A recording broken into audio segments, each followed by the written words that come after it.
Do you trust the voice in your head? Or have you ever questioned where it comes from?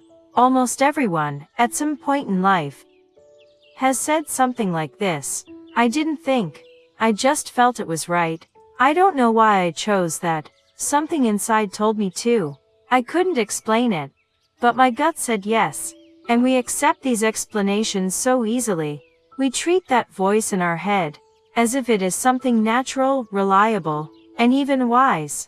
But if we stop for a moment and really ask, what exactly is that voice? Is it intelligence? Is it truth? Or is it just a reaction, shaped by everything we've never taken the time to understand? Human life does not unfold in a controlled environment. Most of the time, we are forced to make decisions without certainty, without full information, and without guarantees. You choose a partner without knowing how they will change. You choose a career without knowing if it will last. You make financial decisions without knowing what the future will demand from you. And in those moments, when logic is incomplete, when data is insufficient, something else takes over. That something is what we call the voice in our head. But here is what most people never realize. That voice is not one single thing. It is not pure. It is not objective. It is a mixture of past experiences, unresolved emotions, fear, desire, social conditioning, and fragments of logic that never fully formed. And yet, we trust it, as if it were truth. Think about a simple situation. You meet someone new. They smile. They speak politely. They behave normally. Everything appears fine. But inside you feel discomfort. You feel cautious. You feel like something is slightly off. Now ask yourself, is that instinct? Or is that bias? Because your brain is not only reading the present moment, it is also comparing it to your past. A tone of voice that reminds you of someone who hurt you. A facial expression that resembles someone you once feared. A pattern that your brain has learned to associate with danger. All of this happens in seconds. And then your mind produces a conclusion. Don't trust this person. But that conclusion may not be about them at all. It may be about your past. Now consider another example.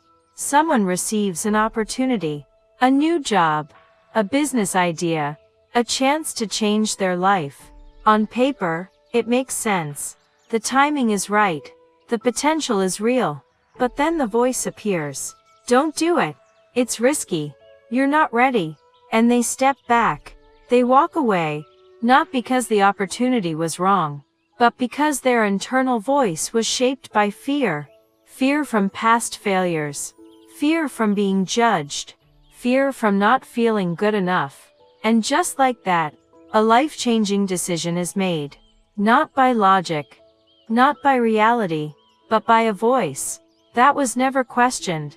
This is where the problem begins. Because most people are not actually listening to instinct.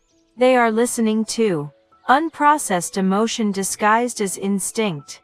But the danger doesn't stop there. Because in today's world, your internal voice is no longer built by your experiences alone. It is constantly being shaped by the outside world.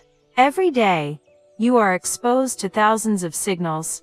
What success looks like, what beauty should be, what kind of life is acceptable, what you should own, what you should become. Social media shows you curated lives. Advertising shows you manufactured desires. Society rewards certain behaviors and quietly punishes others. And over time, you stop noticing the difference between what you truly feel and what you were trained to feel. You think you want that lifestyle, but it was shown to you repeatedly. You think you made that decision, but it was influenced long before you realized it. You think the voice in your head is yours, but parts of it were installed there. This is the uncomfortable truth of modern human behavior. We are not as independent as we believe we are. We are not as rational as we think we are. And we are not as self-aware as we assume we are. And when you combine all of this, your past, your fear, your conditioning, and external influence, You get a voice that feels real, but is often distorted. So the real question is not, should you trust your instincts? The real question is, have you ever examined them? Because instinct can protect you, but it can also trap you. It can help you avoid danger, but it can also keep you small. It can guide you toward what matters, but it can also push you away from growth. Look at relationships. Some people leave too early, because their fear tells them to run. Some people stay too long, because their need for validation tells them to hold on. Both are following a voice, but neither is necessarily following truth. Look at society. People argue, people judge, people react, not because they fully understand, but because something inside them feels threatened. And instead of questioning that feeling, they defend it. They build identity around it. They turn it into belief. This is how conflict grows. Not from truth, but from unexamined internal voices, colliding with each other. And this is why a society can become loud, but not wise, emotional, but not thoughtful, reactive, but not understanding. Because when human beings stop questioning themselves, they start projecting themselves onto others, onto situations, onto the world. And in that moment, the voice in your head is no longer guiding you. It is controlling you. So what should we do? Not ignore it, not blindly follow it, but understand it. Pause. Ask, where is this feeling coming from? Is it based on reality? Or is it based on memory? Is it protecting me? Or limiting me? Is this my voice? Or something I absorbed? Because awareness does something powerful. It creates distance. Distance between you and your automatic reactions. Distance between you and the noise in your head. And in that space, you begin to choose instead of react. And maybe that is where maturity truly begins. Not when you become certain, but when you become aware. Because life does not require perfect decisions, but it does require responsible ones.